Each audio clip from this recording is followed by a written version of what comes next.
उत्तल दर्पण द्वारा विभिन्न प्रकार के प्रतिबिंब प्रतिबिंब का निर्माण, ठीक, एक निर्माण हो गया। ठीक, देखिए उत्तल दर्पण की बात सेम है, वैसा ही कुछ बड़ा चीज है नहीं, बट अगर मैं उसके बारे में बताऊं तो ध्यान से समझिएगा। उत्तल दर्पण दर्पण में केवल काल्पनिक प्रतिबिंब बनता है।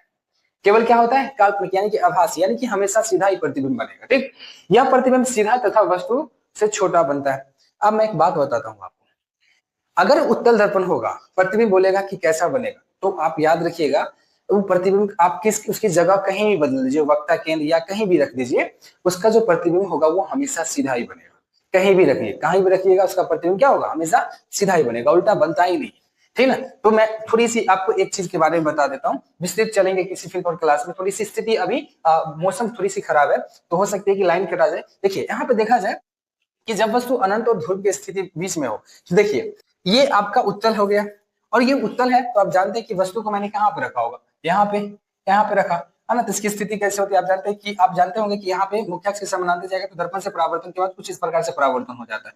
अब यहाँ से मैंने एक वक्ता केंद्र को लिया इस प्रकार से, है ना, तो काटेगा कैसा? तो देखिए ज्यादा नहीं समझना है आपको, इस फिगर को समझ जाइएगा, और इस फिगर आपको बता देगा कि किस प्रकार से काम करना है। फिगर आपके लिए आसान हो सकती है ना। चलिए मैं आपको समझाता हूँ। ये जो फिगर है, ये मुख्य अक्ष है। आप जानते हैं कि मुख्य अक्ष के समानांतर जो आपतित किरण होती है कुछ इस प्रकार से परावर्तित होती है, और क्या होती है इसके जो पीछे जो किरण होती है वो आती हुई प्रतीत होती है। ठीक, तो मैंने इसके बीच में रखा, कहाँ रखा? वस्तु को इसके बीच में रखा, है ना। आपको लग रहा है तो ए डैश बी डैश, तो ऐसे समझिए कि वस्तु को अनंत और ध्रुव के बीच में रखा जाता है। तो अनंत कितना है भाई साहब? अनंत किधर है? इधर है, किधर है बताइए? इधर है, तो इधर है। तो यहाँ से और यहाँ के बीच में अगर हम किसी वस्तु को रखते हैं तो आगे की वस्तु में बहुत सारी बातें, तो याद रखिएगा, ज्यादा समझना नहीं इसमें, है ना, कि प्रतिबिंब दर्पण के पीछे बनता है। क्या बनेगा? जो प्रतिबिंब होता है, ये जो दर्पण है उसकी क्या होगा? जस्ट पीछे बनता है।